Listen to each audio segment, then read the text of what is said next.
Delhi NCR में दम घोटू air pollution से हालात बिगड़ गए हैं। आसमान में धुएं की धुंध छाई है, सांस लेना मुश्किल हो गया है, आंखों और सीने में जलन की शिकायतें आ रही हैं। गुरुवार को पूरे दिन आसमान में ऐसी ही धुंध छाई रही।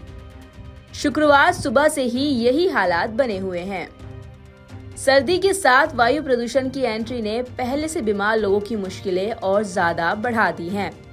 पिछले 4 दिन से हालात बिगड़ना शुरू हो गए और नवंबर की शुरुआत से आसमान में पॉल्यूशन की धुंध छा गई। विजिबिलिटी 0 हो गई, सूरज छिप गया। इसके पीछे पराली जलाने और बदलते मौसम के कारण बताए जा रहे हैं। डॉक्टर्स ने सांस संबंधी समस्याओं के बारे में अलर्ट भी जारी किया। आगे और बिगड़ेंगे हालात। एक्सपर्ट्स ने दिल्ली एनसीआर को लेकर एक और अलर्ट जारी किया है। इसमें उन्होंने बताया कि अगले 2 दिन में हालात और ज्यादा बिगड़ जाएंगे।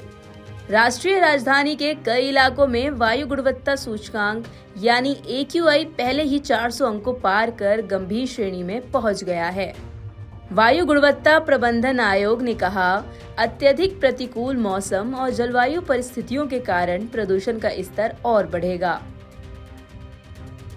अगले 2 दिन तक स्कूल रहेंगे बंद। दिल्ली के मुख्यमंत्री अरविंद केजरीवाल ने घोषणा की कि प्रदूषण के बढ़ते स्तर को देखते हुए शहर के सभी सरकारी और निजी प्राथमिक स्कूल अगले 2 दिनों तक बंद रहेंगे। ऑनलाइन क्लासेस लगाई जाएंगी। दिल्ली के पर्यावरण मंत्री गोपाल राय ने स्थिति की समीक्षा के लिए शुक्रवार को इमरजेंसी मीटिंग भी बुलाई है। दिल्ली में GRAP 3 लागू। दिल्ली एनसीआर में वायु प्रदूषण कंट्रोल के लिए ग्रेडेड रिस्पांस एक्शन प्लान यानी GRAP का चरण 3 लागू हो गया है।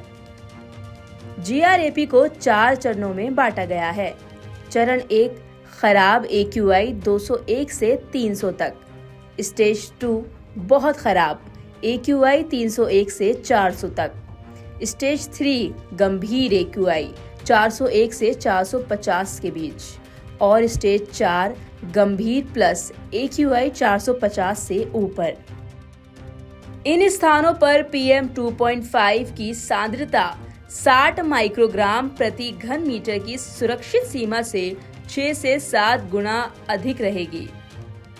उनके डायरेक्शंस के अनुसार एक स्टेप हम लोग बढ़ रहे हैं और अगर स्थिति चीज़ें अगर ज़्यादा सीरियस बनती हैं तो सबसे डिस्कस करके फिर आगे का निर्णय लेंगे। लेकिन सर एक लास्ट सवाल है, केजरीवाल साहब की जो छवि थी ये थी कि वो टफ टास्क को सॉल्व कर सकते हैं, लेकिन बार बार लोगों के मन में ये उठता है कि क्या पॉल्यूशन को कंट्रोल करने में दिल्ली सरकार फेल हो चुकी है? नहीं, पहली बात तो ये है कि ये सोचना ही बहुत गलत है कि दिल्ली सरकार पॉल्यूशन को कंट्रोल कर सकती है पूरी तरह से, क्योंकि पॉल्यूशन का मैटर केवल दिल्ली का है ही नहीं। दिल्ली के अंदर के, अगर कुछ दिन पहले CSC ने एक रिसर्च किया था विंटर सेशन में, दिल्ली के अंदर के सोर्सेज हैं उससे दुगना दिल्ली के बाहर के सोर्सेज से दिल्ली के अंदर पॉल्यूशन होता है। तो दिल्ली सरकार अपने स्तर पे, युद्ध स्तर पे काम कर रही है और उसका परिणाम है कि अरविंद केजरीवाल जी के प्रयास का ही परिणाम है कि अभी सेंट्रल गवर्नमेंट ने एक रिपोर्ट जारी की। 2015 में 365 दिन में से केवल 109 दिन थे जिनमें एयर क्वालिटी अच्छी थी। पिछले साल धीरे धीरे काम करते करते पिछले साल हम 163 दिन पे पहुंचे थे। इस साल 365 में से 200 से ज़्यादा दिन जो है दिल्ली को एयर क्वालिटी अच्छी मिल सकी है।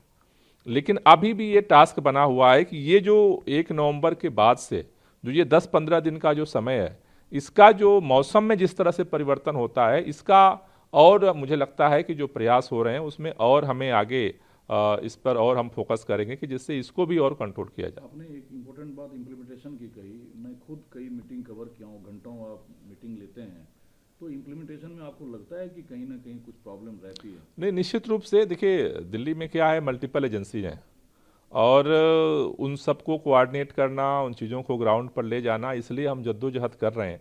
हमारा फोकस यही है कि कैसे ज़्यादा, क्योंकि इम्प्लीमेंटेशन तो ग्राउंड पे होता है। दिल्ली से मरियम अली की रिपोर्ट।